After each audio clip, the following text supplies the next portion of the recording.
We're going to try this one more time, folks.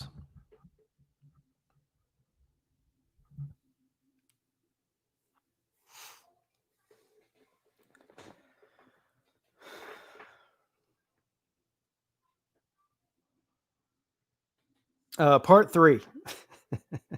So obviously this is a StreamYard stream, so there is no call-in number. But what I will do is drop a link into the chat here, and all you have to do is click the link to the StreamYard. You can call in, you can be on video, whatever you want to do. We're going to do it that way. I don't know what the problem is. It's not an internet problem. It's definitely a software problem with either OBS or the call-in studio thing. I don't know which one it is, but hold on a second. I'll drop the StreamYard link in here if anybody wants to come in. I'm all discombobulated now. I threw my temper tantrum, got that out of the way. So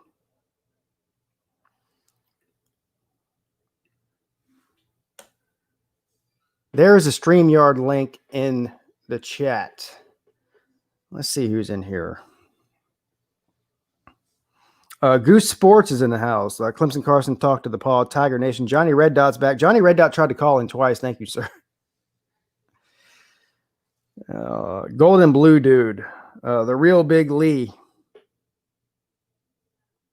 Mike Nixon. Yeah, I'm trying to hang in there, buddy. I just do not handle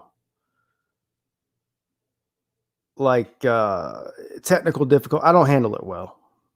I consider myself to be a very even-keeled, very laid-back guy. There's certain things that just really get under my skin, and that's one of them. I mean, listen, if the remote to my TV doesn't work correctly, I lose my mind. So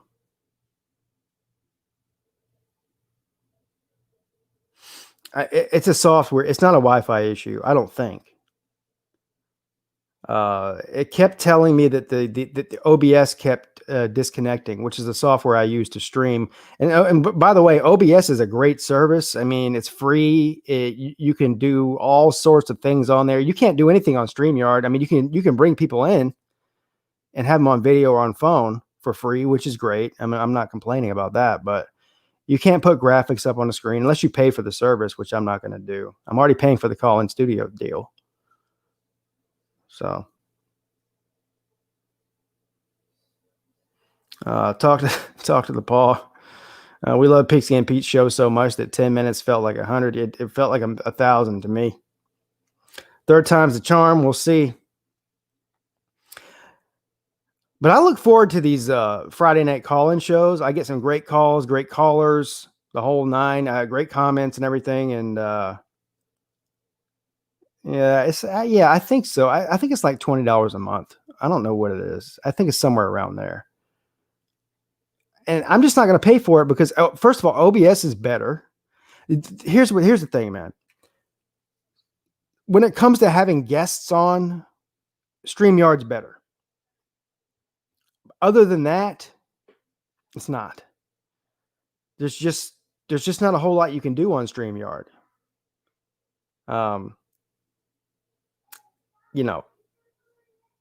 And I'm not the most technical guy in the world. I'm not like a super tech wizard or anything. As a matter of fact, I'm pretty stupid when it comes to technology. It took me a while to learn how to use OBS, but there's so much you can do on there that you can't do on here. And I don't have a problem paying $20 a month for StreamYard if I could do more, but you can't do anything other than what I'm doing now and have people come on video. So.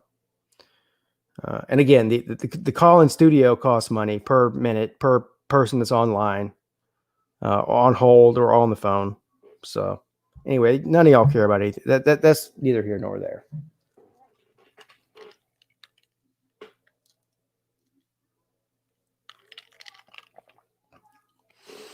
Yeah, but you had to go, Watson. But so pretty much, if you look at most of these YouTubers, most of them use OBS. Because it's free and there's so much you can do on there. And yes, every once in a while, OBS has a glitch or a bug or whatever it is, and it screws up. But it just so happens that Wednesday night, YouTube was having issues. And it wasn't just for me, it was for a bunch of other people too. And then on Friday night, I'm like, okay, they got past that. No more YouTube issues. Now there's an OBS issue. And so I'm just frustrated, you know. Anyway. I don't see, you know, if there's no call-ins, I don't even know what to talk about because I rely on the callers for the Friday night call-in show. So I guess I'll just answer questions in the chat. If anybody wants to stop into the StreamYard though, on phone or video, I'll post the link again. Hold on.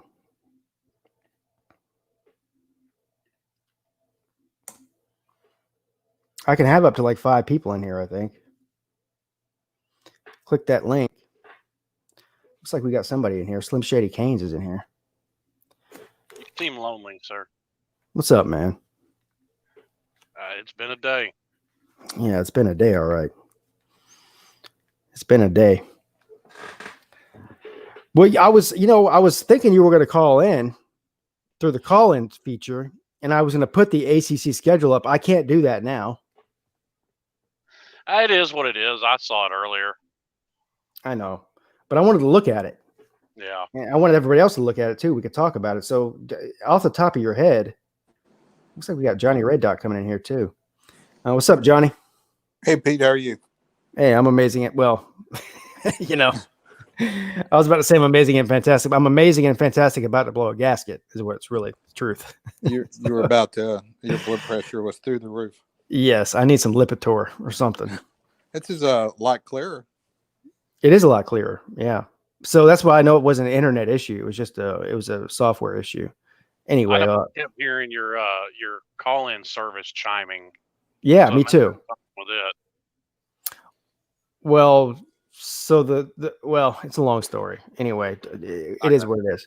It is what it is. So Johnny, you called in, right? And I didn't hear anything you said. I heard like 3 words, both times.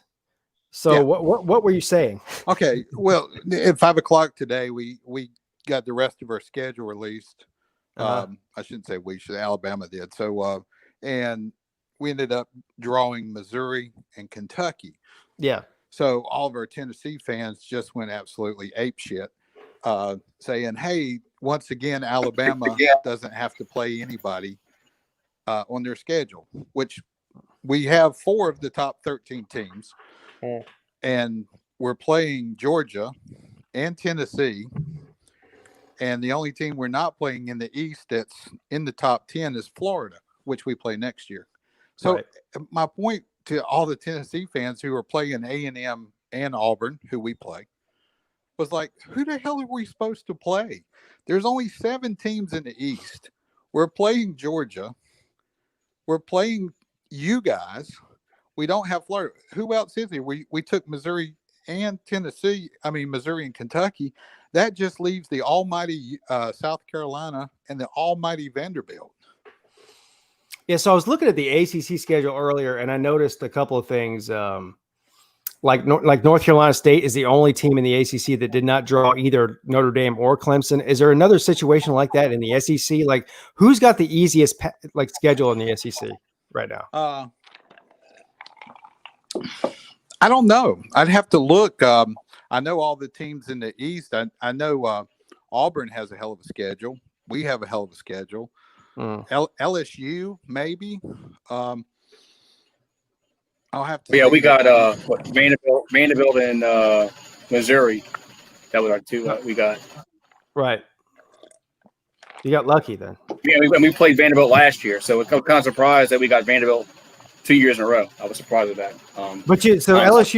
LSU still has to play what? Alabama, Florida. Auburn. Yeah, Florida, Auburn, A&M. Right. We have. I mean, it's road games, but does it really matter? We got A&M on the road, Auburn, and Florida on the road. So, if there's no fans, I don't really think it's not as daunting as it would have been if it was fans. So, yeah, right. But still tough schedule for you guys. I mean, it's a tough schedule. I mean, the West is always a lot. I mean, that's just placed a lot of talent we lost. So, How do you think you guys are going to do?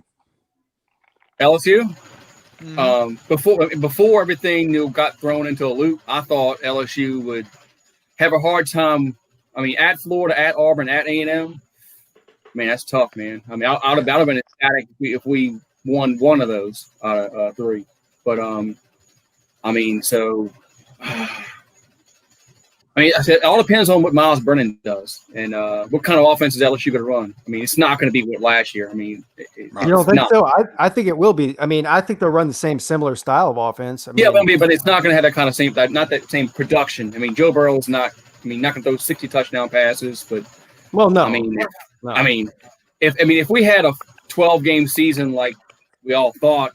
And I said, man, if Brennan throws 30 touchdown passes, I'd have been ecstatic because before Burrow threw 60, I mean, Jamarcus Russell and Matt Mock had 28. That was the record. So, I mean, but I think they'll still run a spread offense, obviously.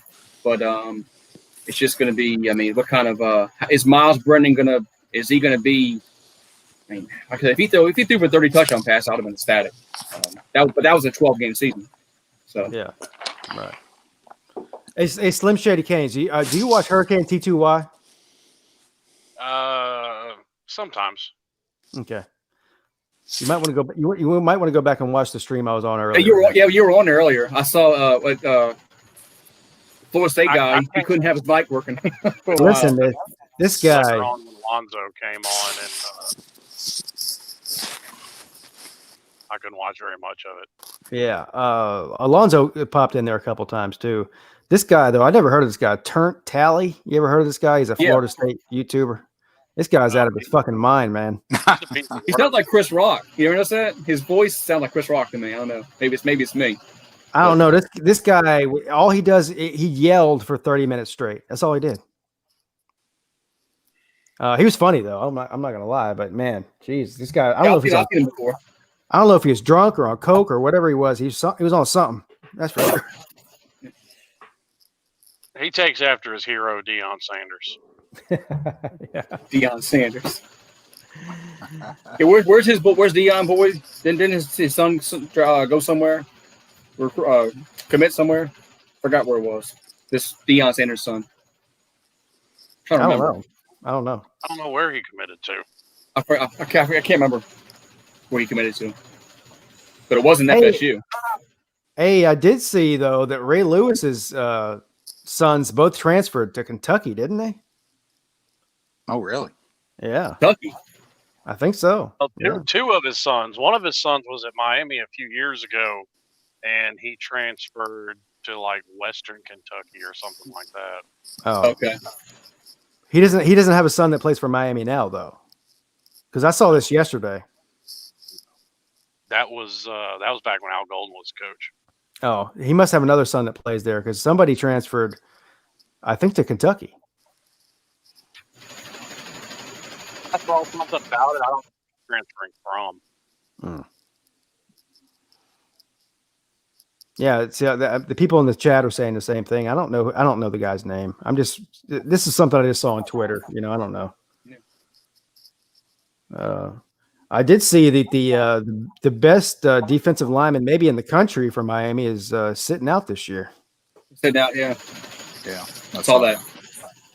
And you know what? I think he may pay for that.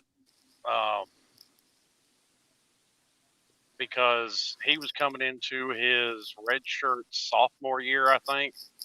Yeah. So his third year. He's only got one good year under his belt. And I understand Mel Kiper's got him as a first-round pick. But NFL scouts are going to look at they and it's going to be more on their mind than him. But is he going to? They do homework. They look at stuff like that. But is he going to? So like Xavier Thomas? I was talking about that earlier on my stream that got screwed up. So he's a junior this year. He didn't redshirt. He played as a freshman. He played as a sophomore. He was hurt a lot of last year. Had a head injury and I think a shoulder injury. Anyway, that doesn't matter. He had the coronavirus a couple of months ago, or maybe like a month ago. And he's having lingering problems from that. He's having respiratory problems. and stuff like that. So he's sitting out the season, but they're going to give him medical red shirt, I think. So he needs more film anyway before he goes in the draft, because he hasn't had a whole lot of game film in his first 2 seasons with Clemson. But so you don't think the same thing's going to happen with this Miami guy, like a medical red shirt or whatever, a hardship red shirt? From what I'm understanding, he is opting out to play this year, and with him already being projected as a first-round talent, I don't see him coming back. Really? Okay. Hey, Johnny Red Dot. So there's several Alabama players that are opting out as well, right? Yes. It's some big names too. Yeah, a couple of them. Yeah. It's all about the draft, and who knows where it's all going to pan out. I was telling one of my best friends, he was worried about college football, but I saw where Cuomo said that New York schools were going to start back. So, the hottest spot in the nation for COVID is going to start sending kids back to school. That's going to be a positive for us, that people are going to try to finally get the football season in. Which didn't you get? I mean, we've had a lot of people have COVID on our team, and I think you guys have had a lot of people in LSU. Yeah. We've had some. Yeah. Clemson's had like 40 something. Right. I think we've had 30 something. I think we had like 30 quarantine. I think there's something like that they said. So We've only had 3. Really? Go figure. And Miami-Dade was the biggest hotspot in the state of Florida. Really? Go on the blue tube. Hold on. I'll post a link again. I think I can have. I think I have about players opting out. No, I'm just waiting for Jamar Chase to. His dad came out and said that he's not opting out, but I mean, the guy's a first round. He's going to be one of the top receivers picked in the draft. Yeah, he might be the top. He'll be one of the top 1 or 2 receivers taken for sure. Yeah, it wouldn't shock me if he did opt out. Wouldn't shock me at all, honestly.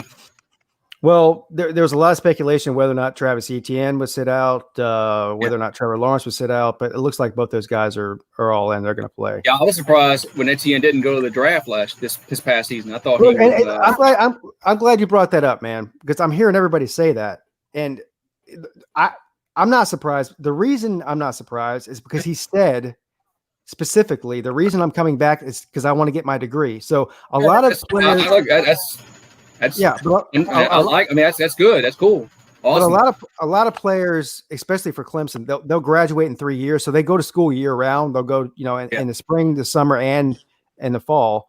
And they graduate in 3 years. So that once they're eligible to get in the draft, they'll have a degree and they'll go in the draft.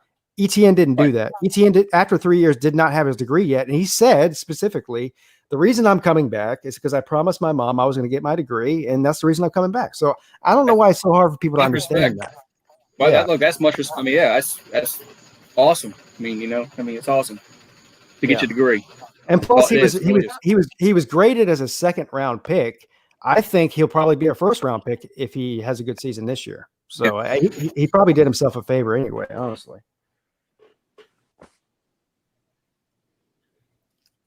Yeah. Awkward silence. So, Pete, how do you feel about the coaches poll? I feel the same about the coaches poll as I do about the Charmin that I wipe my ass with after I take a shit. and Clemson's number 1 in it, but listen, the coaches poll that might be the most biased poll of all polls, because certain coaches like other teams and don't like I made this example yesterday when I was talking with John from Always Irish. Do you think Jim Harbaugh is going to put Ohio State high on the coaches poll? No, he's not. No. So it's the buddy system. That's what it is. Yeah. Well, I don't think it's different that it is during the season. Do you actually think the coaches are voting on the coaches poll? No, they're not. Yeah. Well, I don't know. They call it the coaches poll.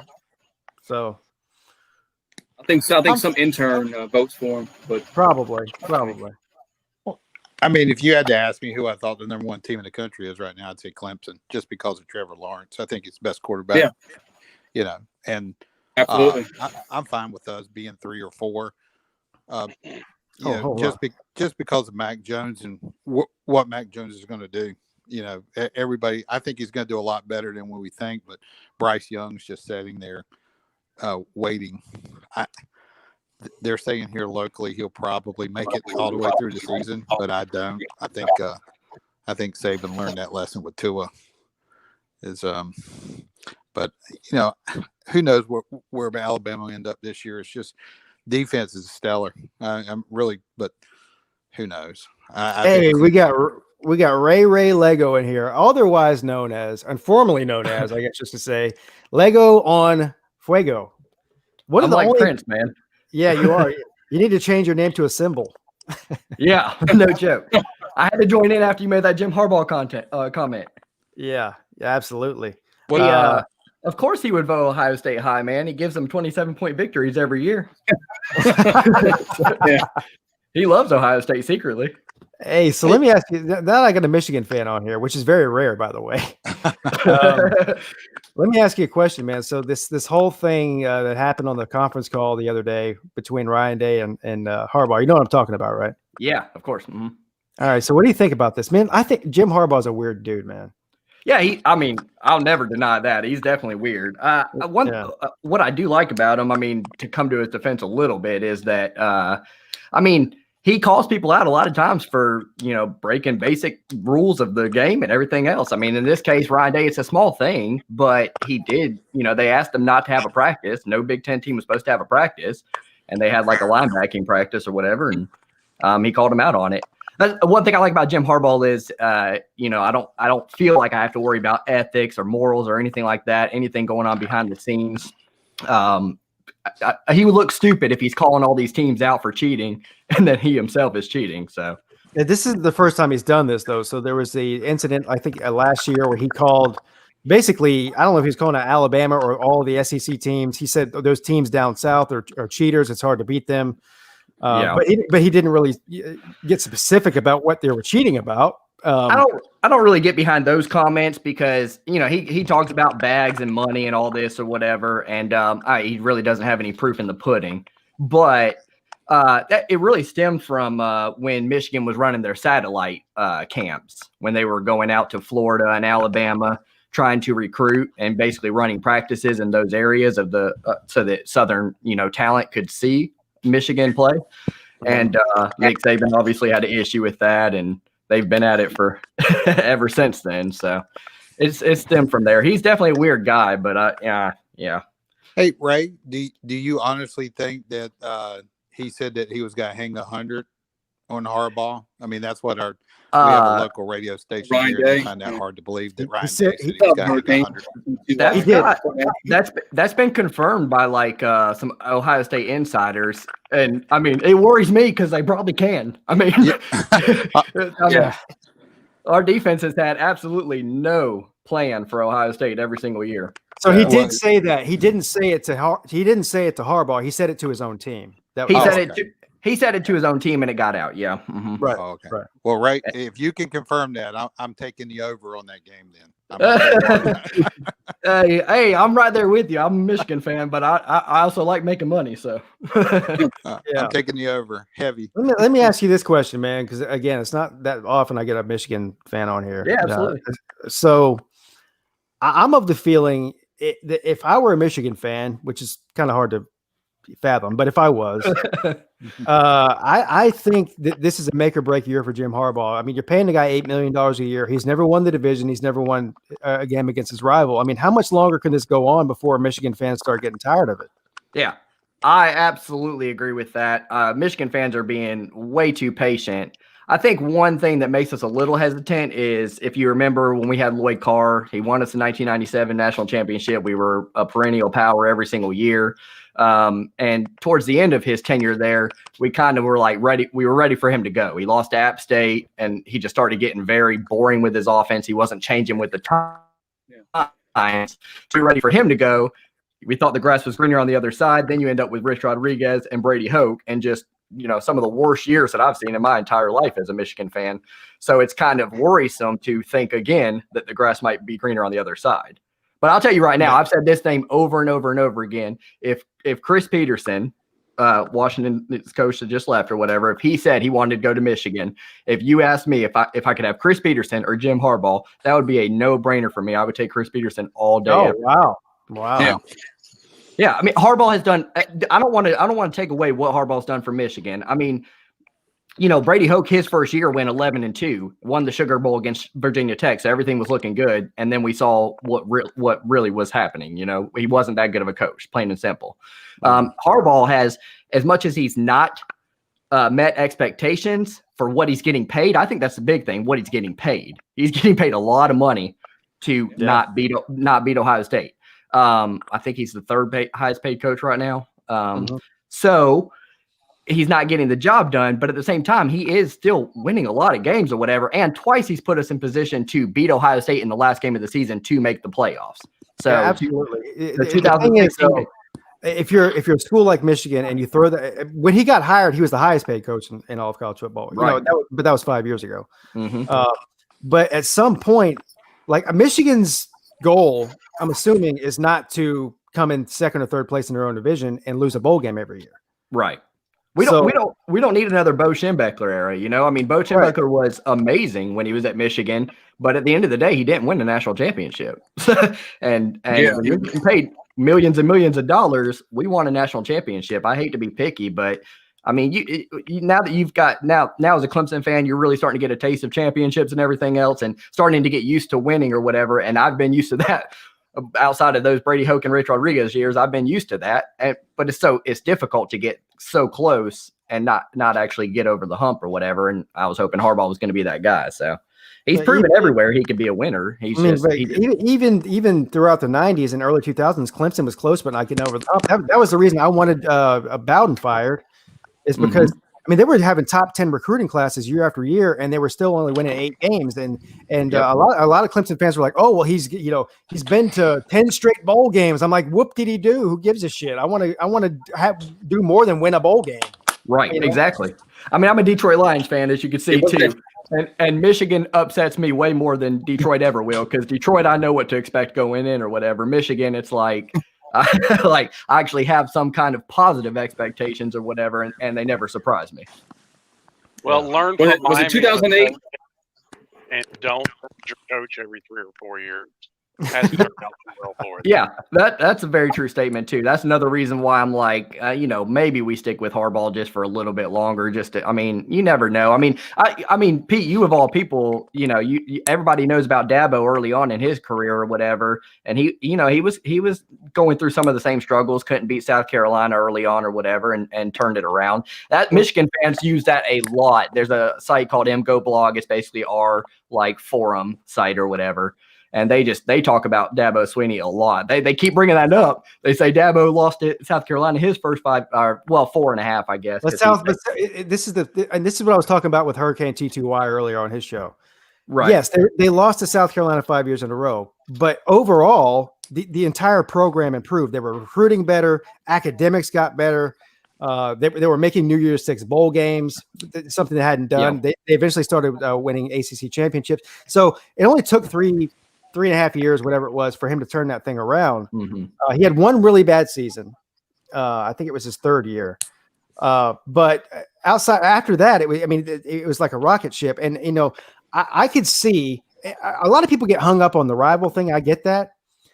But for me, I could see the program going in an upward trajectory. It was very clear that he was on the right path. Right. But Harbaugh's been there for 5 years now, not 3 years. Right. And he hasn't reached any of those milestones. Now, again, like you said, he's still winning a lot of games, but his bowl record's not very well. Not very good. And we even lost to South Carolina. We lost to South Carolina in a bowl game. Like, Jesus, it was that's not good at all. Now, even more so frustrating than that is just how poorly we play on the road. I mean, when we are playing in these big games that are on prime time and everybody's watching, people don't get to see the same Michigan team that I see most of the year. I see us against other teams when we're playing well, and we do so at home. But then when you guys watch them or whatever, it'll be at Penn State or at Ohio State or whatever, and we're just a terrible road team. No, I watch them every week. I follow every team closely, but you beat the ever living shit out of Notre Dame last year. That was played very well in that game. I mean, we enforced our will in that game, but that was at home again. It's like on the road, Jim Harbaugh I always blame the coaching staff with that. If you don't have your team ready to play on the road, I mean, you have to be able to win games on the road in college football if you want to be a perennial power. Absolutely. And my biggest criticism of Jim Harbaugh has been he's a quarterback, a former quarterback, and he's supposed to be a quarterback guru. He has not seemed to do well in the quarterback situation as far as recruiting to Michigan. Bro, I'm telling you, Michigan fans hated Shea Patterson. Most people think Shea Patterson sucks. I'm telling you, that is a way better quarterback than what he showed at Michigan. Because when you're running one tight end, is that though? It's the coaching staff. When you're running one tight end on a basic route, one wide receiver on a basic route, and then another one on the opposite end of the field where the quarterback's not even looking, he has no options. They didn't let Shea. If you got a guy like Shea Patterson, he's not Johnny Manziel by any means, but his style is like Johnny Manziel, where he wants to roll out, get some by himself some time, use his legs, and we just did not allow. In my opinion, I'm a big fan of you taking what a quarterback does well and revolving the offense around that. The same way, what really bothers me about it is he did it with Kaepernick. Like he literally evolved the playbook around Kaepernick's capabilities or whatever. And so I'm sitting there thinking, when we got Shea Patterson, I'm like, well, he's going to do the same thing. And he didn't. He just ran this basic offense. I think we're going to do a lot better on the offensive side of the ball this year with Dylan McCaffrey because he's more of that type of player. I keep hearing a lot about that guy. Yeah. He's got a bad habit of throwing too hard, like wanting to, just kind of force it. But I think that was just, he was young. He's had limited action. He's pretty good. He's got a good arm or whatever, and definitely comes from a good line of athletes. So, right. How was O'Corn? Was O'Corn that bad or? Oh my God, O'Corn! I've seen a lot of terrible quarterbacks at Michigan, especially during those Rich Rodriguez and Brady Hoke years. But John O'Corn, it was so hard to hate him because off the field I would follow him on Twitter or whatever, and he just had such a good he's just an optimistic person. Good, he ended up trashing Michigan a lot after the fact, after he graduated there or whatever. But during his time there, he was just very optimistic. Didn't really let it get to him. Everybody was talking about him.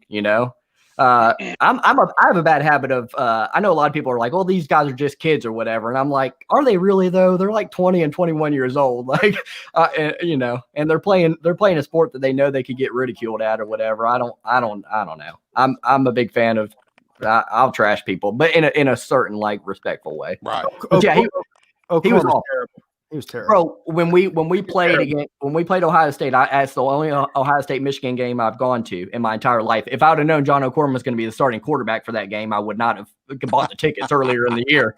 But we had some injuries that year, obviously. Yeah. But he literally, he cost us. We actually had a good shot against them. It was 2-3 years ago when I went with my dad. So he cost us in a lot of games. He was bad.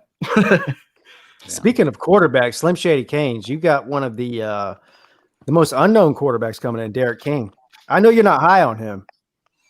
I'm higher on him than you are.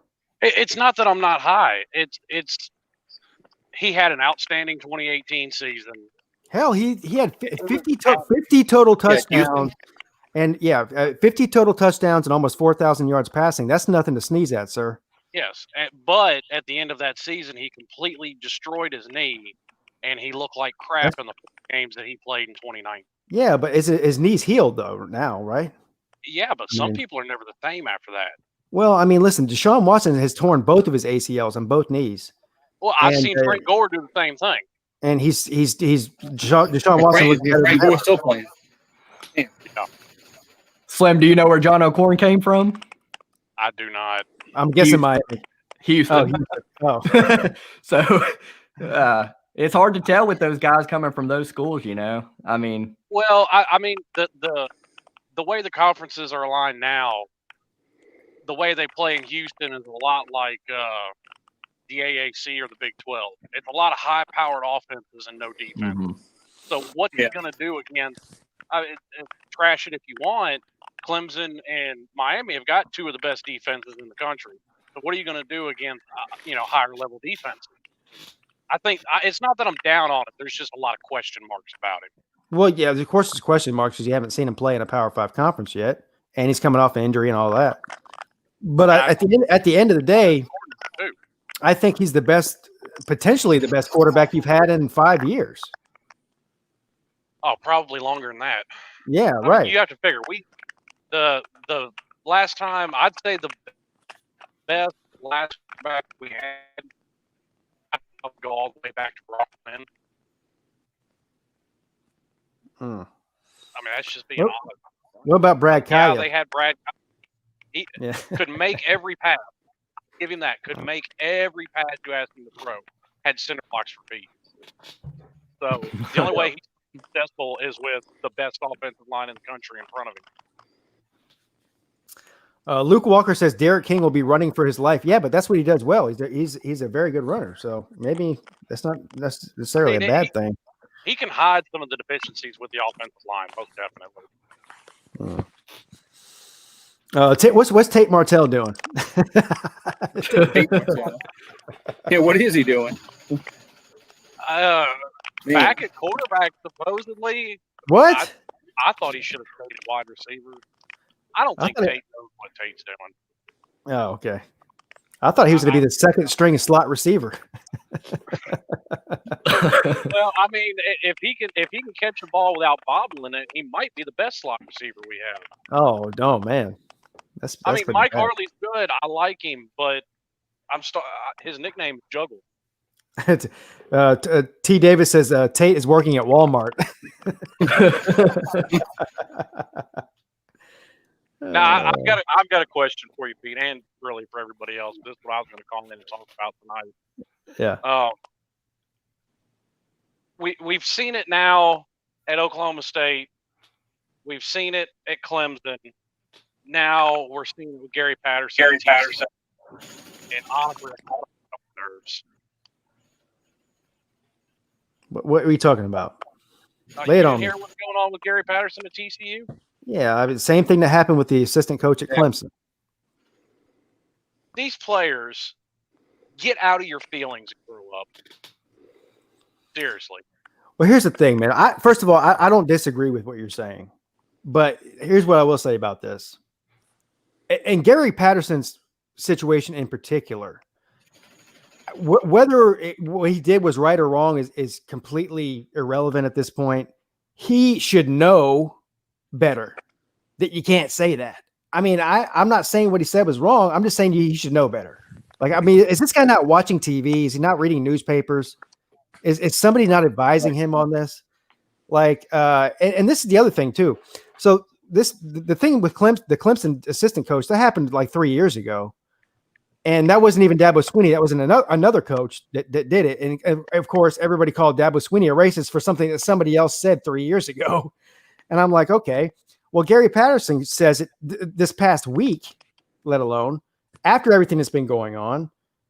And it was sort of like a 24-hour news cycle. They talked about it, and it's gone now. Nobody even seems to care anymore about it. Well, and my thing is, what are the long-term effects going to be? Because I don't know how many people kept up with it. They cut $1 year and $1 million off of Mike Gundy's contract. Well, listen, Mike. What's Mike Gundy going to do? I mean, he's stealing money anyways. Look, man. He's probably banked over $60 million being head coach at Oklahoma State, and he's never won shit. Well, let's be honest. Nobody ever had. Jimmy Johnson didn't win at Oklahoma State. Well, yeah.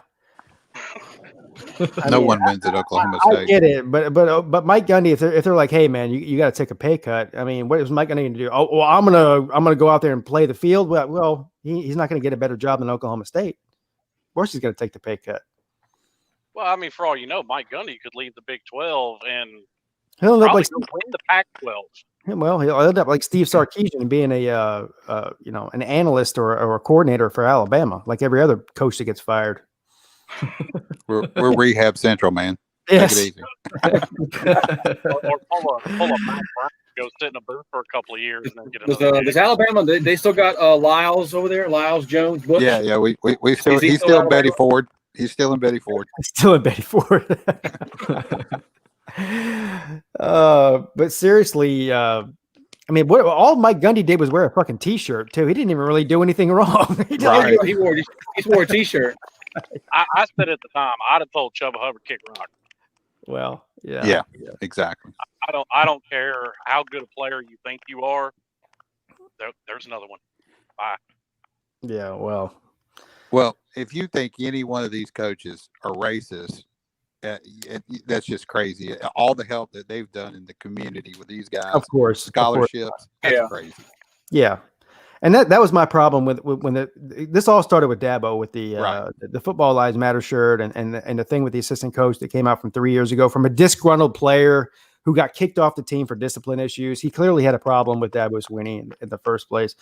And my whole thing was, I am very anti-racism. I mean, if I thought for 1 second that Dabo Swinney or anybody in the Clemson football program is racist, I'd be leading the charge to get them fired. But here's the thing, though. We should be going after the real racist people, not making an example out of people who aren't, because then that discredits all the real cases that are going on out there. Well, I agree with you, Pete, but the problem is there's not that many of them out there, to be perfectly honest. No, I don't think there's a lot of them either, especially not in football. There was a Klan rally in Memphis like 7 or 8 years ago, and it was 60 idiots from the backwoods of Mississippi. I mean, literally, that's all it was. 60 of them. Yeah, Clemson had like 6 or 7 morons show up. It drove down Clemson Main Street with some rebel flags or something, and they made it seem like that goes on there every day or something. I don't even think those people were from Clemson. They probably drove from Columbia up there. Anyway. Hey, I'm gonna get off and let somebody else get on, but in leaving, I'll defend Jim Harbaugh a little bit. As weird as he is, just Megan Mullen making out with all the players.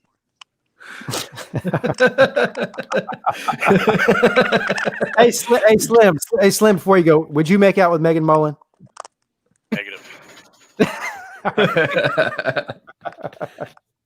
No, but I do believe I saw Lane Kiffin the other day. I was sniffing around Oxford for a little bit, and I thought I saw him hiding in the bushes on the road. That's funny. All right, Slim, buddy. Thank you for stopping in, man. I appreciate it. Y'all have a good one. Have a good one. Hey, Pete, I will say I'm going to go to him and say one thing, though. You know, when you go back to all the stuff that happened to Dabo, those are the people that don't know the Woody McCorvey story at all. They don't know that guy. Yeah. So what he's talking about here, Woody McCorvey is was a coach for Dabo Swinney when he was a player at Alabama, and he's his right-hand man at Clemson. I mean, that's all there is to it. And Dabo Swinney has said on numerous occasions that Woody McCorvey is basically his father figure, and he's looked at him that way for the past 20 years. And he's, of course, a black man. So yeah. I don't think there's a racist out there that would call a black man his father. I mean, I don't know. I'm just gonna make a guess here. You know. Yeah. I would agree with that. Yeah, it was. Well, I'm gonna jump off to get some sleep and stuff. And all right, thanks, man. Yeah, it's good talking to you guys. And hey, the person that backfilled my position in North Carolina when we moved to Alabama, he's a Michigan guy, Michigan grad. And I'll have to say, Ray, you're a good guy, man. You find out 80% of fans are true fans. They're not like everybody thinks Alabama's a bunch of rednecks. We have them. But yeah, it's just refreshing to talk to people who know football, understand football. And I've been following Pete a long time. I total respect for the Clemson Nation. I always have because of Dabo. And not all Alabama fans are dumbasses. And we have a lot of them. I will say that there's 50% of them are. But yeah, every team, every school has those couple fans. I bet. It's a weird thing to say, but I've met all the Alabama fans I've ever met. I really enjoyed being around. I went on a cruise that ship docked out of Mobile a few years ago, and they were excellent across the board. I really appreciate that. Thank you. Yeah, no, we respect. I respect Pete, and I'm ACC anyway with my wife, and we grew up in there, and we love Dabo. Always have, always will. Pull for Clemson when we're not playing them. Pull for Michigan when they play Ohio State just because of Matt, like you. It's and then LSU too. We respect everybody that plays football at a high level. It's just the dummies that we don't respect, that don't understand and hate on us all the time. But good show, Pete. All right, thank you, Johnny. I appreciate it, man. See you, man. Have a good one. All right. Yeah, I've been to Tuscaloosa a few times, and the majority of the Alabama fans that I've encountered are, perfect. Especially when you go to a game, it's just, it's It's not like message boards, you know. So, but, and you're an LSU fan, right? You say? Yeah. Good deal. Yeah. I live in Louisiana, New Orleans area. Okay. So, yeah, everyone go check out Goose Sports. Goose does the live streams. You do all kinds of shit on there. You do like baseball. Yeah, I was doing the Pelicans today, and I use OBS, and I didn't have any problems today, but I have had problems with OBS. I noticed the problem with OBS is when you have browsers open on your computer. Because OBS takes a lot of RAM, and I know, but I do the same thing. Listen, I've done 1,000 OBS streams. I've never had that problem before. So. I know, but so sometimes OBS is screwy. Sometimes you'll disconnect and you don't know why. And but go back to Michigan. I just dropped I just dropped the StreamYard link in the chat for anybody who wants to go. Look at who's coming in here now. Look at this one here. I don't think Michigan can beat Ohio State this year, but I mean next year, 2021 has to be the year for Harbaugh if he doesn't win that game. Well, I have a really good feeling in general. I mean, Michigan fans have been saying this for a while now, but dead serious. Like, how long can this possibly go on? You know, to be honest with you, I've lost track. I think it's like I used to know it all the time, but I think it's like 15 to the last 16 or 16 to the last 17. We've been getting spanked by them. I mean, a lot of times it hasn't even been competitive. So it's just, we had our little run in the 90s against them or whatever, and I enjoyed that very much. But I don't know. At the end of the day, honestly, it's not even about my team winning or whatever. It's about just like a rivalry that is losing respect. Competitive. It's losing respect. I mean, Michigan, Ohio State. I don't, even if you were outside of that rivalry, people would compare it'd be either Auburn or Alabama or Michigan or Ohio State for most of my life. I'm sorry to say that, Pete. Yeah. I know the Clemson South Carolina rivalry is a long-standing one, but it's not like, I mean, South Carolina messes that one up. So, I mean, Clemson owns South Carolina, but in this state, it's a big deal. Oh, it's a huge deal. Yeah, of course. I mean, I live in I don't know if you know where Easley is. I'm assuming. So I live right outside of that. I live right outside of Clemson. 5 minutes. George is trying to come into the StreamYard, but George, for some reason, it says your device is not connected. I don't know what's going on, sir. But try disconnect and try again. I don't know what else to tell you. Yeah, we don't have an in-state rival. We used to, but Tulane has been garbage. Ever since they left the SEC back in the '60s, mid '60s, they left the SEC. Mm-hmm. I mean. Look at them. If Tulane would have stayed in the SEC, they could have been like Vanderbilt. I'm sure their administration. I mean, looking back on it, it wasn't probably a wise decision. Well, here's Goose. This is my. I want to see Pete's opinion on this too. I have been arguing with people that I don't know if Pete's going to agree with this, but you might. I've been arguing with people that I think this LSU team this last year was the best team I've seen my entire life. I'm not going to disagree with that. I think it's the greatest I think it's the greatest team I've seen in my entire life. There's a lot of, there's been a lot of good ones, a lot of really good ones. I'm not going to disagree with that. The offense was the best I've ever seen at LSU. I mean, we've had some anemic offenses ever since we won the national title in 2007. We've had offenses in the 100s, like passing efficiency. It's like, man, really, that should never happen at a Power 5 school like LSU. The 2018 Clemson team was, all-time Clemson as far as Clemson's concerned. One of the all-time, it might be the best defensive line in the history of college football for 1 year. Mm-hmm. But as a whole team, though, I probably would put LSU ahead of Clemson. And the 2019 LSU, I'd put them ahead of Clemson in 2018. Yeah, especially the offense. The offense was just, they were unstoppable. Nobody. If you told us before the year that Burrow would those 60 touchdown passes, like, get out of your mind, man. It's ridiculous. I knew later on in the season when you guys, because going into the season, obviously nobody really could have predicted that. Maybe LSU fans, I don't know. I didn't see it coming. But the defense on paper. So I had my college football channel last year. I kind of streamed out and am only doing Michigan sports now.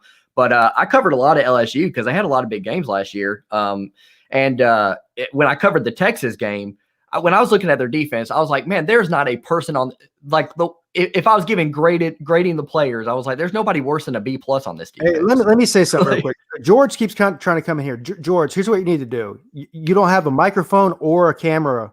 You have to have one of the two. connected. Yeah, right. You can't Come get in. one or two. So just I'm trying to teach this guy how to use StreamYard on the stream. Just go down there where it says Cam/Mike and activate one of them. All right. But one of my friends went to the Georgia Southern game, which was before the Texas game last year. And he's like, man, LSU's offense looked good. I'm like, dude, it's Georgia Southern. I'm like, dude, you don't know, man. He goes, because he's like, I'm telling you, the offense is different this year. I'm like, all right, man. I didn't believe him. I said, it's Georgia Southern, man. Come on, dude. I mean, anyway, so they went out and they beat Texas and they scored 40 points against Texas and they just kept rolling. I was like, man. Then they beat Florida. And I was like, man, maybe this offense is going to be different this year. It was after the Florida game, I thought, man, this offense really is going to be different. It's different. It's not the same. It's not the same, 3 yards of cloud of dust offense that Les Miles did for forever. Well, then the defense finally played to their caliber too. Because at first I was worried. LSU's defense was worrying me. If I was an LSU fan, I was like, man, I don't know if the defense is going to be. Eventually, somebody's going to slow down our offense. Eventually, but nobody. They looked a lot. The defense looked a lot like the Alabama team of 2018 when Clemson beat them or whatever. I was trying to tell people all year. I was like, this Alabama defense, they're giving up too much yardage and too many points. And I was like, they're gonna get burned on that. They have to. Everybody was so like sparkly eyed by Tua and everybody else. And it's just like, yeah, but at the end of the day, when you're playing a team like Clemson or whatever. I thought Clemson had a chance. Of course, Clemson always had a chance, but I didn't see Clemson blowing out Alabama score-wise. The game, if you go look at the yardage, the game was pretty close. Alabama made a lot of mistakes in that game that really led to the score getting out of hand, but Clemson blew them out. But I mean, Alabama had they missed. I think they missed. They had a goal to go. They got a field goal. They went. Was it 4th and 9? They do a fake field goal. Who the hell does that? That was really, that was really crazy. It was like 4th and 9, and they run it with the holder. I'm like, what? I mean, okay, that was, yeah. I mean, but Clemson won that game, but I think Clemson was just destined. I have South Carolina. My two best friends are a South Carolina fan and a Florida State fan, and then I only. But yeah, exactly. Pete and I have had. I've always tried to tell Pete. I'm glad I like called in last week and now I'm on here today because Pete and I have we've kind of gone back and forth on but it was all I was always trying to tell you. I was like, dude, this is just context is so different than actually talking in person or whatever. Oh, sure. When I disagree with someone or whatever, it's just me messing around or whatever. Because I only dislike Clemson because I live 5 minutes from there. And not every fan's like you. I didn't know you live in South Carolina. Yeah, I mean, I live right here near Easley. I said, I think you're paying attention.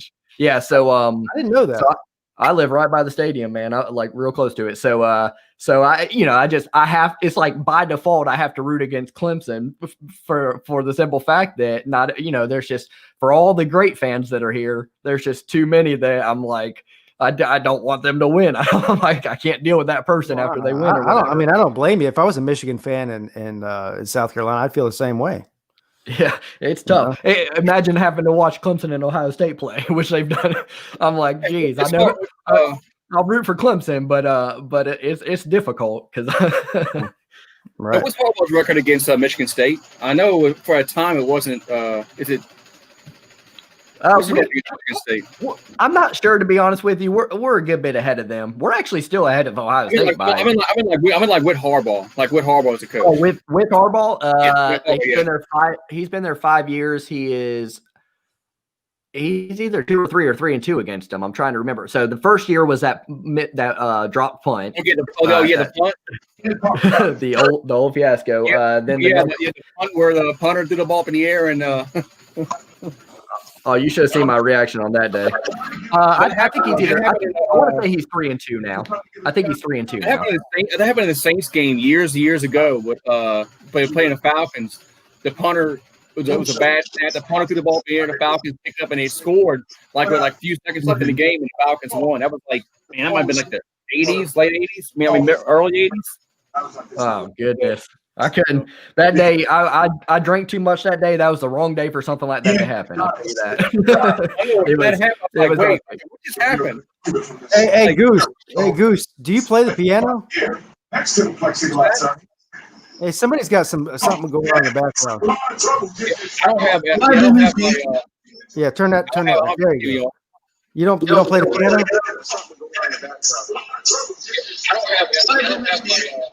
Yeah, turn that. There you go. I can hear myself.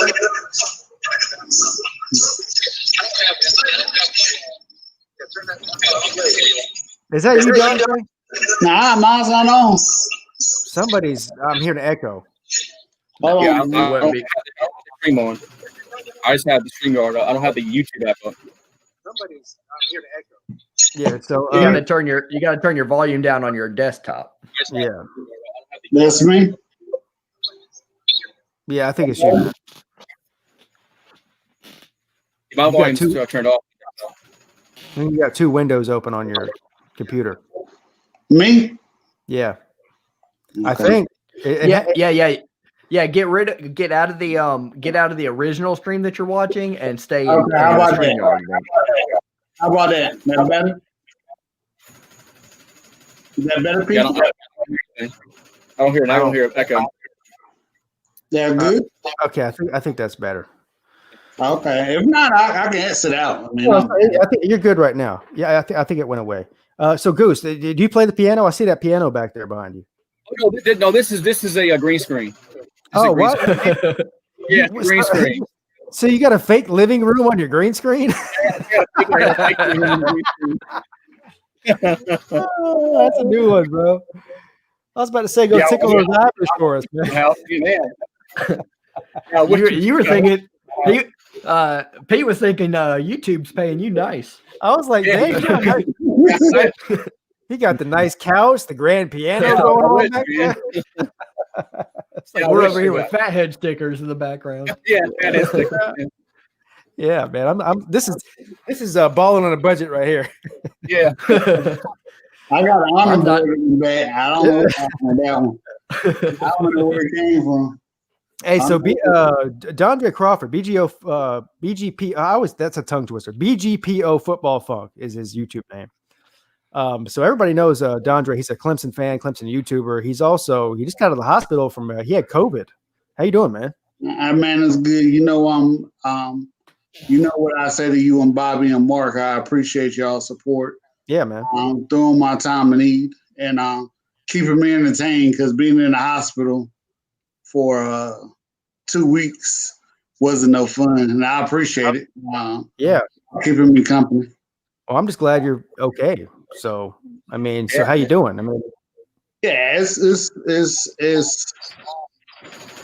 I'm doing good, and I'm happy to be here.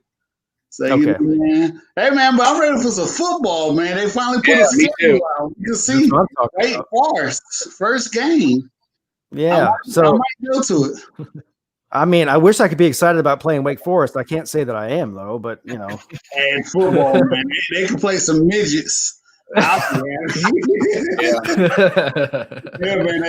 I'm ready. I'm ready for ball. I'm ready. Clemson plays Wake Forest. Their second game is going to be probably against the Citadel or some shit team like that. Then they have a bye week, and then I think they play who? Miami after that. Finally, Virginia, I believe. Virginia first. That's right, and then Miami. I think after that. Yeah, the SEC hasn't done anything. They haven't released no schedules. I don't know what they're waiting on. But well, they made an announcement today. You know that, right? They made an announcement, but they haven't done an order like where you play who and what dates. Right. That, so, but I don't know what they're waiting on. It did say who they're playing. They just didn't say when. Right. Who? Right. When? Right. The Big Ten jacked up my videos for sure. Like I was doing, we had 9 games. I was doing, I broke it down into 3 groups of 3 or whatever. And so I did it in order, and then the whole schedule just changed completely or whatever.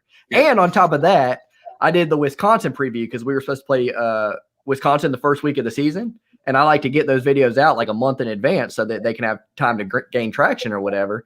And now we don't play Wisconsin until October 31st. So I'm sitting around with a Wisconsin preview video in August for a game that takes place on Halloween. Hey, so how do you feel about Ohio State and Michigan playing in October? Bro, I mean, this is pretty weird. simple for me. It can't get any worse for us, so I'm stoked about it. I'm like, it can't hurt us. I'm thinking I mean, Ohio State's actually had a track record for really. By the time they play Michigan, they really have things in tune and ready to go or whatever. Because I mean, they struggled against Maryland 2 years ago. It was 52-51 was the final score. They gave up 198 yards to Anthony McFarland.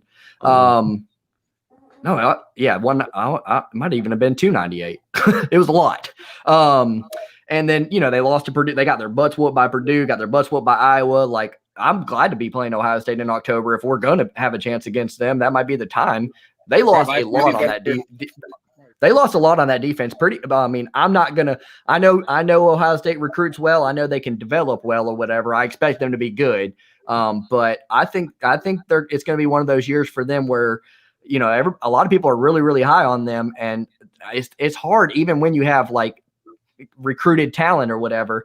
It's hard to put in young guys like that, especially with a shortened season on the defensive side of the ball.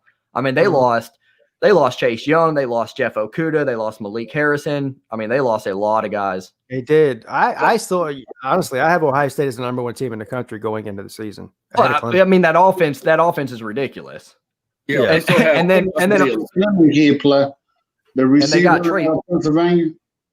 They have the receivers. They have Chris Olave and Garrett. Yeah, but I'm talking about the freshman Fleming out of Pennsylvania. Oh, Julian Fleming. Yeah, he's gonna be good. Him play because where everybody talk about him, he's like Mega Man, whoever you want to name, like best thing to come out of football as a receiver ever. So I know he was like at one point ranked number one in the nation as a receiver in the whole country. And so I can't wait to see him. So let me ask you this, because I don't get a chance to talk to many Michigan fans. That's what I said. Michigan. What'd you say? Why can't Jim Harbaugh win at Michigan? Yeah, we went through that rabbit hole. Honestly, we've been through this. Yeah, it's pretty as simple as I mean, he just doesn't have his team ready on the road, and I mean, he hired Don Brown as the defensive coordinator. Don Brown blitzes a lot. He takes care of all the mediocre to inferior teams, but you can't, against good talented teams, you can't just blitz every play and expect to get away with it against elite athletes and elite receivers like that. Right. So, I mean, and we're just the same PlayStation. When we play against Ohio State too, we never get any pressure on the quarterback. And so if you're asking we have some really good players in our secondary, but you can't ask them to guard Ohio State's receivers for 6 to 8 seconds at a time. You can't, right. It's impossible. Right. A good pass rush will make a defensive backfield look really good. I mean, you get to the quarterback and sack them and pressure them and get them out the pocket. But if they sit back there all day, I mean, anybody could sit back there for 8 seconds and find somebody open because you can't cover them that long. You can't. The receivers. We talked about Tate Martell earlier or whatever. That was a nightmare for me when Justin Fields' transfer got approved because I'm sitting here like, we're going to play against Tate Martell this year. Like, he's okay, but he's not like, I was excited about it. I'm like, finally, we don't got to play against some all-world beater or whatever. And then here comes Justin Fields, just gets the transfer right through. Yeah. No questions asked. And I heard y'all talk about Tate Martell. That's one of those people. Is he a product of a system that he was around so much talent that he must made better look than what he is, or something like that? Because the school in Nevada where we went to seems like they produce a whole lot of talent, and maybe he just was just on a talented team. I can never understand like people like Tate Martell. Why would I go to Miami or somewhere? Why not go to Illinois or where you're going to start instead of competing against all these other people? When I see people transfer, I said, why not go to Kansas or Illinois or some decent program where I get a chance to show what I can do instead of going. If you're in goals to make it to the NFL, absolutely, or whatever. I mean, I think that way with Alabama quarterbacks all the time. You always look at Tua and whoever they have back there, but it's like, dang, the guy behind that guy is really, really good, and he could have went to a lot of different places or whatever, and he chose out to be a backup for Alabama. And Clemson can say the same thing too. I mean, Kelly. Kelly Bryant left, and the Alabama thing with the quarterbacks has been sort of a new phenomenon. I mean, Alabama won a bunch of national championships with not very good by defense. Right. Yeah, absolutely. That's a great example too, though. Like Alabama's absolutely changed with the times or whatever. They've evolved. You know, and that's Saban did, right? That's why Saban's the GOAT right now, because he's changed. He did what Les Miles did. Les Miles didn't want to change. So that's why he's at Kansas. Yep. And he had trouble keeping up with Clemson. I mean, Deshaun Watson, 46-40. They're like, yo, I have to change this how I play. I mean, you got to get these guys out of space because they're so talented. I mean, I'm sure Alabama wanted to run the ball 40 times a game. I mean, they had Jacobs, who was a first-round pick, and then they probably still could, but the times are changing where you have to place. It used to be. Well, what's the point of drafting? What's the point of recruiting 5-star athletes if you're not going to utilize them in the way you need to utilize them? That was LSU's problem, is that we had all these 5-star receivers and nobody threw the football to them. Because we ran. College football has become a quarterback game. It's almost impossible to win a national championship without an elite quarterback at this point. Yeah. Right. I mean, and especially if you had a talent around him. I mean, I always thought Kelly Bryant's big problem was he should have went to Auburn, and I think he tried to be a quarterback that he wasn't going to be. I mean, Kelly Bryant's a great athlete. He's just not a very good quarterback, man. That's just all there to it. I mean, Nick Marshall won't either. I mean, put you back there, option read. Hey, you figure it out. I mean, but I hope he got his education when he went out to Missouri and doing something with it. Well, I mean, he graduated from Clemson. He's got a degree from Clemson. Right. So I hope he's doing something with it. But yeah, I just, sometimes I look at these kids and they're, especially quarterback. I played off defensive line, and I'd be like, why you want to play quarterback? I mean, you only get one quarterback on the field. You got all these other positions to play. And I always thought I hate quarterbacks. I'm sorry. I'm a big quarterback fan. Too much credit when they win and too much credit when they lose. Yeah, quarterbacks get credit, when they lose because it's a team game. Because they always give quarterbacks to win. Like you win a game or you want to know. Well, you get those 4 interceptions to win a game. I mean, were you really the reason why they won the game? I mean, so quarterback. Hey, Ray, let me know what your thoughts on Penn State is. What was the question again? Your thoughts on Penn State this year, because I'm hearing a lot of people thinking that Penn State is going to win the Big Ten. And I don't know I don't know where that's coming from. I still think Ohio State's the team to beat, but a lot of people are picking Penn State to win. So here's the thing. Like I'm one of those guys, especially, I mean, this, running a college football channel, you're going to be wrong plenty. You're going to be right plenty. But I always make my opinion known. And I've seen Uncle Lou is huge on Penn State this year. Here's my thing with Penn State, just as my Big Ten East feel, is that they lost KJ Hamler last year, right? From last year. And they lost Saquon Barkley from 2 years ago. They no longer have that guy that can just make that huge play when they need it. They have a lot of athletes. They have good players, but they don't have the guy that scares me this year. Well, they got a couple of really good running backs. However, I think the best defensive player they have is sitting out, right? The defensive end. They have Micah Parsons. Yeah, he's not playing this year. He is? I didn't know that. You're kidding. He's opted out. He opted out. That's excellent news. I mean, I hate to get so excited about that or whatever, but I mean, it's not good news. It's not good that he has to do that or whatever, but it's good news in terms of matchup issues for Michigan. Yeah, it's bad news. I mean, I know Michigan's about to have plenty of I'm waiting for our guys to start to do that or whatever. And I think you were saying it earlier with Xavier Thomas or whatever. I'm not going to blame them when they do it. At some point they got to do what's best for them or whatever. And I'm perfectly fine with that. That's part of, this is unprecedented territory. But they have Journey Brown and they have Noah Kane at running back. They have some good guys. They just don't have that speedster or just elite playmaker on offense. What about Sean Clifford? I'm just not a big Sean Clifford fan. I think he's going to evolve a little bit this year, but I just see him more as a game manager. I don't see him as an elite quarterback. and I'm not a huge stat guy. I think sometimes stats are misleading. His stats last year were not good. I mean, like pretty much every game that they won, they were rushing for 200 and 300 yards. One of the biggest ones I look at, his completion percentage, 59.8%. So, 59 that's not bad.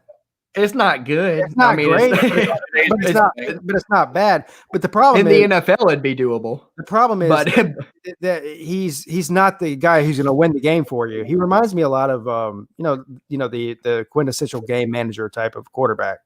Yeah, that's what I think, and I don't think their defense is good enough for him to be a game manager. Here's a good stat for you, because I did the tape today or whatever. They gave up by air last year. They gave up 251.5 yards per game. Their secondary did. That's good for second worst in the entire Big Ten. Only ahead of Rutgers. So you don't want to be the second worst pass defense, and they return all four of those guys in the secondary. So you don't want to be the second worst Big Ten team against the pass when you're going against, the Ohio States of the world. Yeah, I'm not so high on Penn State. Ohio State in the Big Ten, who was capable of throwing the ball, because Shea Patterson looked terrible last year. I don't know who threw the ball in the Big Ten. So yeah, that's kind of bad outside of Ohio State.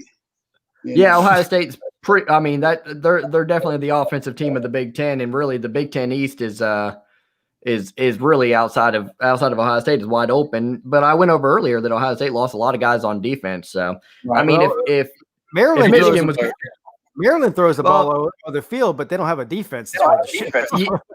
Yeah, I did a review on them as well, and they're they gave up 270. They gave up 192 rush yards per game. So good luck getting by. But yeah, they have Talia Tagovailoa. He transferred over there. And everybody was high on as they beat Howard 77-0, and then the next week beat Syracuse. I forgot about Maryland. Got a lot of hype last year early on, right? Yeah, the first two games. I like you playing the historically black colleges, like only got like 3,000 students, and you bragging that you beat them 77-0. Here would be I have a good question for y'all. I'd like to get an outsider's perspective on this. We play second week of the season. We play at Minnesota. Obviously, yeah. They lost. Let me tell you some things really quick before you make a pick. Because I have us losing 27-24. That's what I predicted. I got us lose that game. We've been bad on the road. But their best receiver, Rashad Bateman, he said he's sitting out. Yeah. And they lost 5 of their top 6 tacklers from last year, including Antoine Winfield Jr., who's Antoine Winfield's son, obviously. But like Tanner Morgan last year, their quarterback, he had 30 touchdowns, 7 interceptions, 3,253 yards. Don't ask me how I know this. I did the video today, so I remember these things. But he's pretty solid. I'm picking Minnesota like that. I mean, I'm not trying to be funny. Michigan has, to me, more talent than Minnesota. Yeah, I'm picking Michigan to win that game, bro. They play weird schedules. And I think people get caught up on Minnesota because they had a great season last year, but Michigan should win that game. I don't care where. I don't care if they play on the moon. I'm really big on the preparation. I'm really big on the preparation ability of PJ Fleck, and I mean it reminds me a lot of the Minnesota Penn State game last year, where Penn State came into Minnesota. I think what we have going for us is it's the second week of the season. Coronavirus is still going to be going on. So it's not that much of a home field advantage, So I think I've talked about in my video that I'm probably going to change my pick. I'm starting to feel more confident about it, but I didn't feel good about it at first. We've been horrible on the road. As a gambler, I watched Minnesota play Fresno State last year. I really wasn't impressed with Minnesota. I know they beat Auburn in the bowl, but I just really not impressed with Minnesota, because I really didn't see the talent out there like what Michigan has. I don't think PJ Fleck, he's a great coach. He's a great fit. It was a great story. But I think if you put Minnesota on the stage, like if they would switch divisions over to the other side, they really wouldn't be that good. That division, Pete will tell you this, I really don't have a lot of respect for Big Ten football outside of Ohio State. Goodness. What's your favorite team? He's a Are you a Clemson Clemson fan? Oh, okay. I mean, because I'm one of those guys. I'm not a conference guy. I'm not one of those guys that roots for their conference like that or whatever. Right. But it's just hard because everybody's got different styles of play. But I would ask you this. This would be my rebuttal. If the Big Ten's not the second best conference in America, who is? Well, it changes from year to year. Right now, they are. Yeah, absolutely. Right now, they are. Yeah. Choose the best conference. I mean, SEC. This is my point.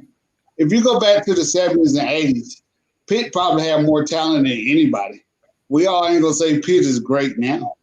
I mean, cause look at all the talent that they done had over the years. I mean, but we're not gonna call Pitt a great team. I like Michigan. No disrespect to you, but they haven't done anything since 1948. I mean, we talk like world beaters is Michigan.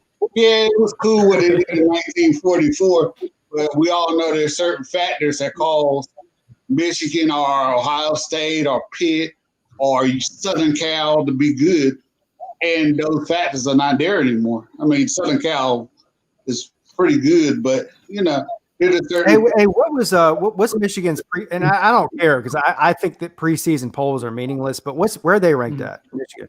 We're at 15th. I think that's about right.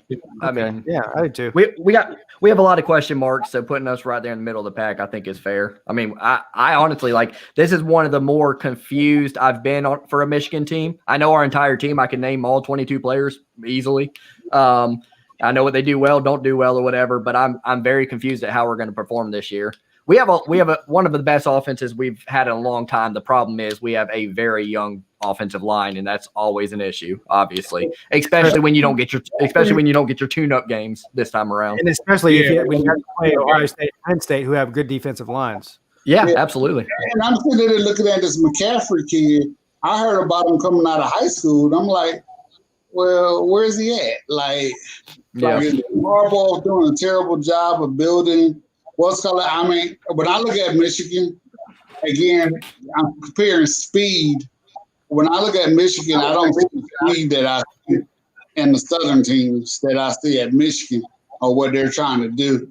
And I know Mark Rogers hit on me. He said, well, I think his name is Peoples. I think they said he's pretty fast. Yeah. Like, for real? Like, and that's, I gotta say that.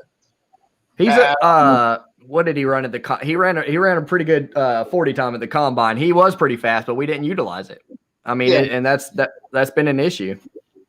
And that's what I'm saying is like, what are you trying to do? Not you, but Harbaugh. I gamble. Me and Pete talk about gambling all the time, and we sit back and look at it like, well, you're supposed to have this, you're supposed to have that. Just don't see it on here. Yeah, Harbaugh's stuck in the 1980s, man, for sure. Absolutely. He misses his days with Bo Schembechler. He still coaches like that. Yeah, and I used to love Harbaugh when he was at Stanford. Say, hey man, we're gonna put 7 offensive linemen in, and we're gonna run the ball and do this. But the change. Well, here's a good comparison. When I watch Clemson, if Clemson gets into a 2nd and 2 or a 2nd and 3. You don't know if they're going to throw the ball or run the ball. I mean, and I'm a big fan of throwing the ball in that situation or whatever. Get your quarterback some reps in, and then pick up the third down, especially when you're playing against a weaker team like you guys play. Clemson plays Wake Forest first week of the season or whatever. I said this in my video. Like Harbaugh is the type. If he gets into a 2nd and 3 or 2nd and 2, he's going to run the ball. He's predictable. And it's just like, no, we know we can run the ball or whatever. We got to get Dylan some reps. We got to get whoever our quarterback is some reps. That starts to add up in the season. The grass is always green on the other side because I think Clemson throws the ball too much. Because I mean, I've seen you talk about that a lot, and they do. Man, they do that. Especially, I mean, if you look at the big games, I mean, some of the games they almost lost, and the game they did lose to LSU in the championship game last year, run the ball. The entire fourth quarter and half of the last half of the third quarter, they didn't give ETN the ball at all. Right, and it drives me nuts. It drives me nuts. I know. I mean, Etienne, he's not that talented, so you shouldn't give him the ball. Exactly. You should just ignore him the entire game. Just yeah. No, I'm hoping the Lions tank this year, man. I want me some Trevor Lawrence. Well, they don't have to try to tank. They're probably going to tank anyway. Yeah. I'm hoping the Lions are the Lions this year. Is pretty much what I meant to say. You're right. Yeah. Stafford's in COVID, huh? Stafford. Well, no, Stafford just signed a big deal last year, didn't he?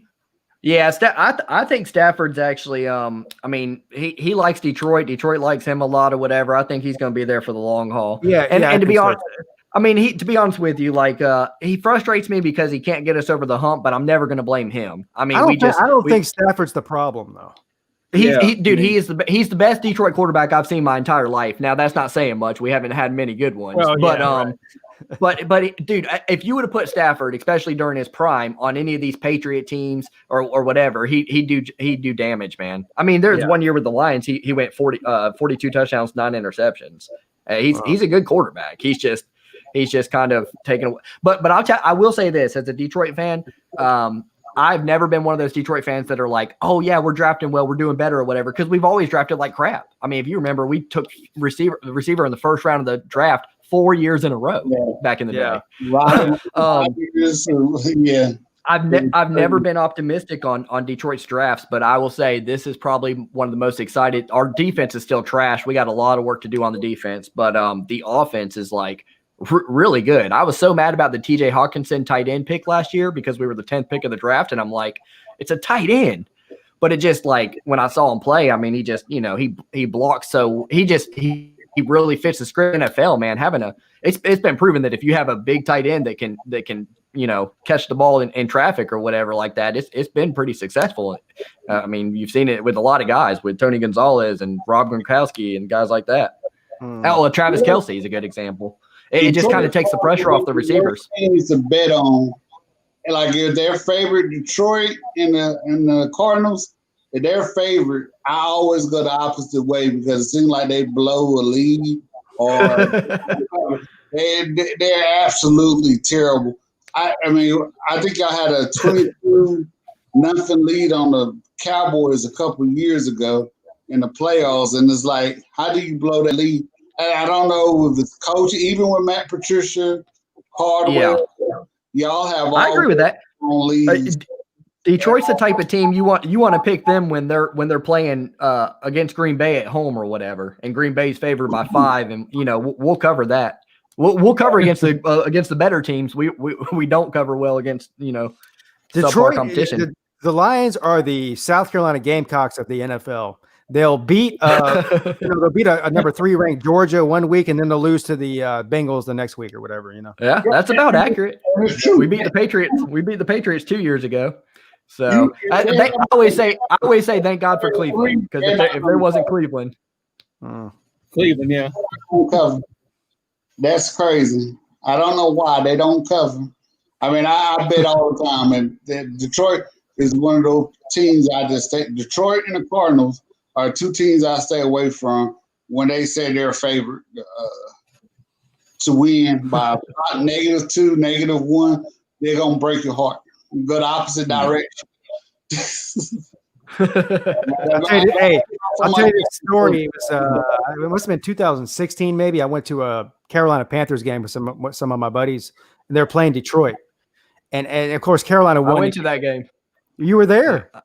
Yeah. Was it the game where our kicker missed all those field goals or whatever? Yeah, Nate Freeze from Boston College. Yeah. So Carolina won the game, in Bank of America Stadium. We're walking out. I'm with a group of my friends, and they're all a bunch of assholes, basically.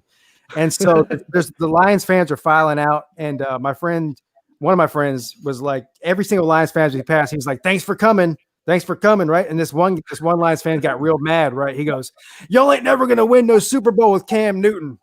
I said, "What the fuck do the Lions know about Super Bowls?" I mean, come on. We have won in the Super Bowl era. Can you guess how many playoff games the Detroit Lions have won? Just take a wild guess. I'll say 0. 4. Say what? 2. Two. Two's the answer. Okay. 2. They beat the Redskins one year. No. Well, I think what you're thinking about.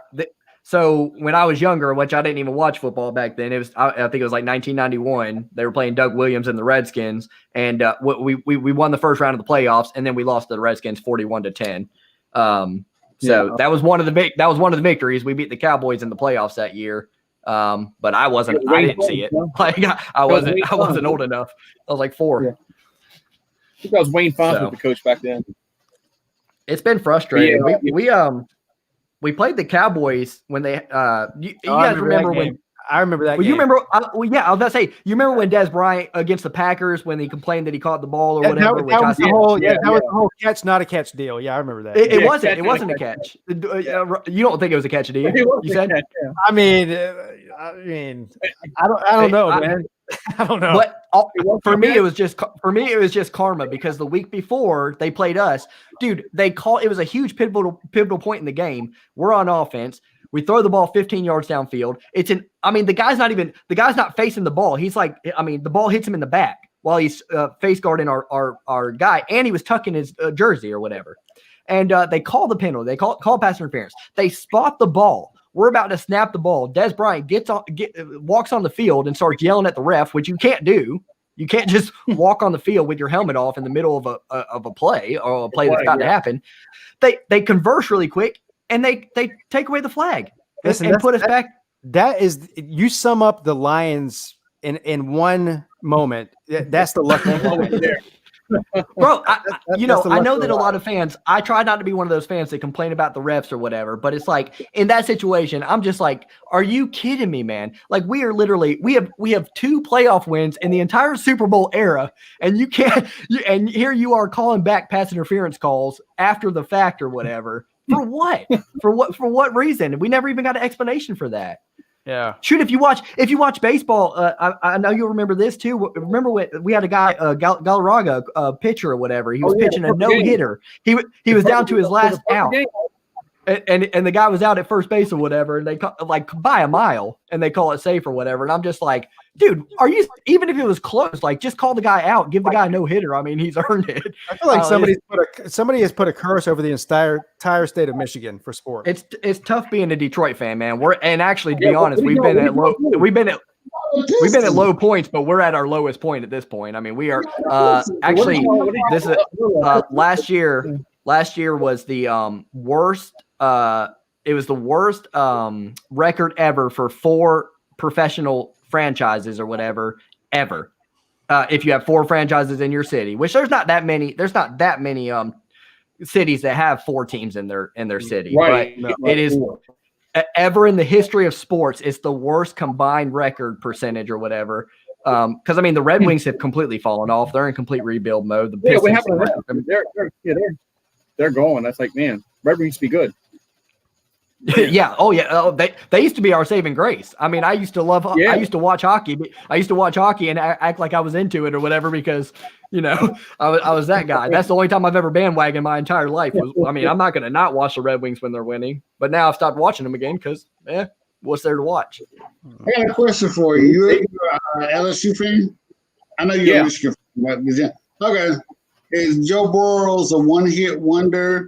Why did he have success at LSU his last year compared to the other 4 years? Because he was 30 years old. That's why. Yeah, I agree with you on that one too. I was listening to Bill Cowher. Hold on 1 second. I was listening to Bill Cowher say, about Trevor Lawrence and Joe Burrow is like comparing Nick Foles and Brady. Just because Nick Foles beat Tom Brady one time doesn't mean Falk is better than Foles is better than Tom Brady. So I would just like to know what was the change from 1 year to the next. I know a lot of people say, well, with Joe Brady, but I just like to hear your opinion.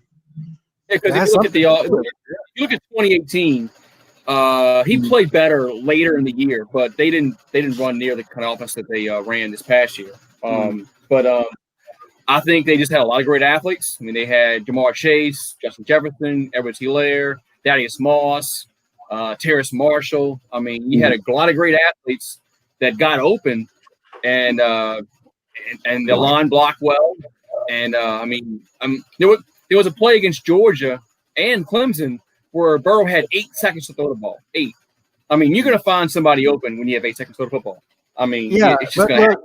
To me, this is a very simple answer. Joe Burrow, he's not nearly as physically gifted as a Trevor Lawrence or a Deshaun Watson is, but he's very smart and he's extremely accurate, which is what Tom Brady is too. So he's very similar to Tom Brady. Yeah. But what I'm saying, if you look at what people are saying about Dwayne Haskins right now, why wasn't Joe Burrow successful at Ohio State? Because it just seems like it just seems like when people talk about it, he was more of a one-hit wonder. Like people say, if you go back and look at a Clemson game, yeah, he did a very good job, but they spread the fill out. If Joe Burrow had been given the opportunity at Ohio State, he would have been just as good, I think. I think he was just as good because they have athletes over there too.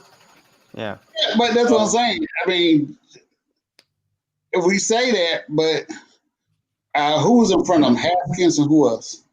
Who else? JT Barrett. JT Barrett. Yeah. JT Barrett. We all see how terrible JT Barrett is. He couldn't throw. I think it was 31-0. I mean, you could have beat those two out. I mean, it's not always though. I mean, a lot of coaches do have a bad habit of playing just the veteran guy or whatever. Because Dwayne Haskins was pretty much. Dwayne Haskins was absolutely always better than JT Barrett. JT Barrett kept us in the game in 2016 single-handedly. There was a major mistake by Urban Meyer by not pulling the trigger on Joe Burrow instead of having a Barrett in there.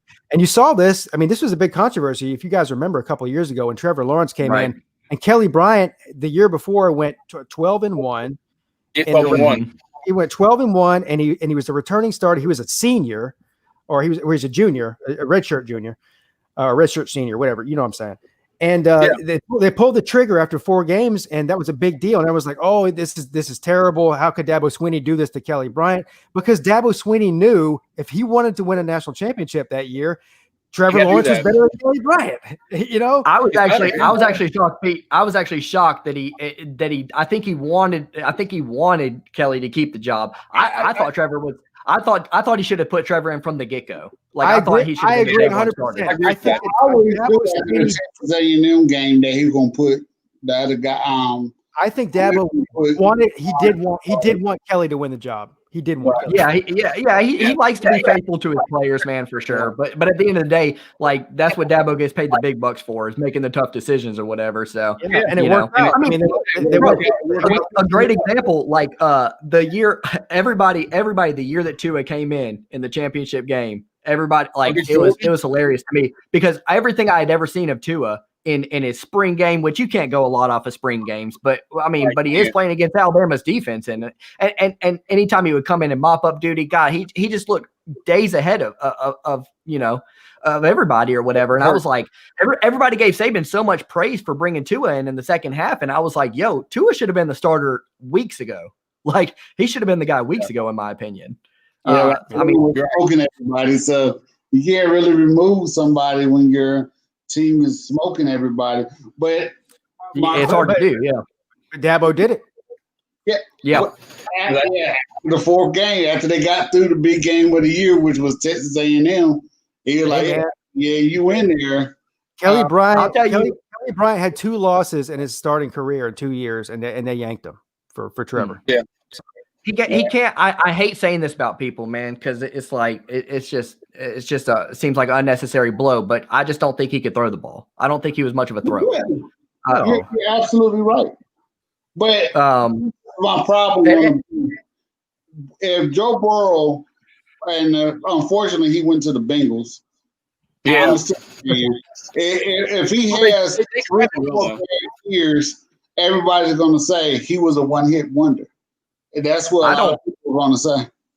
I'm big on Joe Burrow, and I'll tell you why. The thing I'm biggest on Joe Burrow is, and I think we're going to see it's Generation Z and this new era that's being developed up. they're like they just have a lot more. They have a lot of confidence about themselves. Like they're very confident people or whatever. And I think that's huge as a quarterback. For me, Joe Burrow, he has ice in his veins. He has something you can't teach. He's a winner. That's all there is. He never looks rattled. Like I mean, I can't think of a time last year where I saw him rattled. And there were positions where he could have been rattled early on in the Clemson game. I mean, obviously you remember we all watched or whatever. It wasn't a great start for LSU. Yeah, we were pushed back a lot, and we had bad field position. He knew the whole time. He knows what he's doing. He did the same thing. I mean, against Alabama, that was a back and forth affair or whatever, and he just kept going to work or whatever. Yeah, man. He was that way. 2018, he was out. He was very good. 2018. We definitely wouldn't have had the year we had in 2018 if we didn't have Burrow transfer. What were your record in 2018? Weren't y'all 9-2, 9-3? We're 10-3 with the bowl. We're 10-3 with the bowl win. Oh, okay. Hey, because we lost to Alabama, lost to Florida, and then we lost that 99 overtime game against the A&M. So, Alabama score was 30 to nothing that year. It was something like that. It was like 26-0, 23-0. It was 29-0. It was around that. Yeah. Yeah. Okay. It was around that score. Hey guys, listen, I got to get off, but okay. I appreciate all your help, man. Yeah. Hey, listen, thanks to Jandra Crawford. Thanks to Ray Lego. Go check him out on YouTube. What's your YouTube name? Is it Ray Lego? Now it's Intramitten Sports, so it's like Michigan's the Mitten State, so it's Intramitten Sports. Okay, go check out him on Intramitten Sports. Goose Sports also. He does a lot of stuff. I can't even begin to tell you what he does. I think he even covers. Do you cover tennis too and golf? Maybe. No tennis. No. I was kidding. All right, but thank all of you. Really, I had a great time. This was not planned to be this way. Normally, I do my call-in show. I had technical difficulties, so I appreciate you guys coming in and helping me out tonight. Yeah, thank you, Pete. Yeah, no problem at all, man. Appreciate you having us on. All right, guys. So it's Intramitten Sports, you said? Intermittent Sports. Yep. Okay. I'll find you, and you'll see that I added you.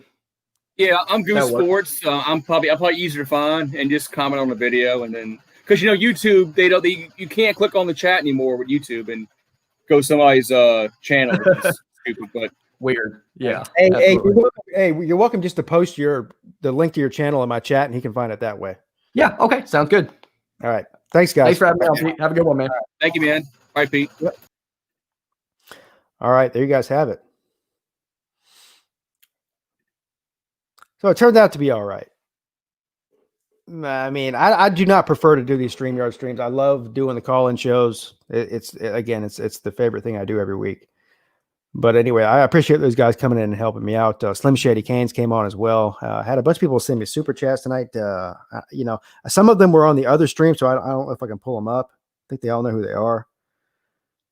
Some were on the stream as well. Talk to the Paul. Anyway. Yeah, I don't know what they were. I tried to highlight all of them. I appreciate all the donations too. Every single one of you. All right, guys, listen, I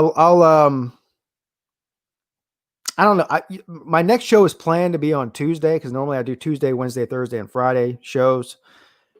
I may do one tomorrow sometime. We'll see. Because I'm gonna have some time to myself tomorrow afternoon. If I'm able to do a stream tomorrow, I will.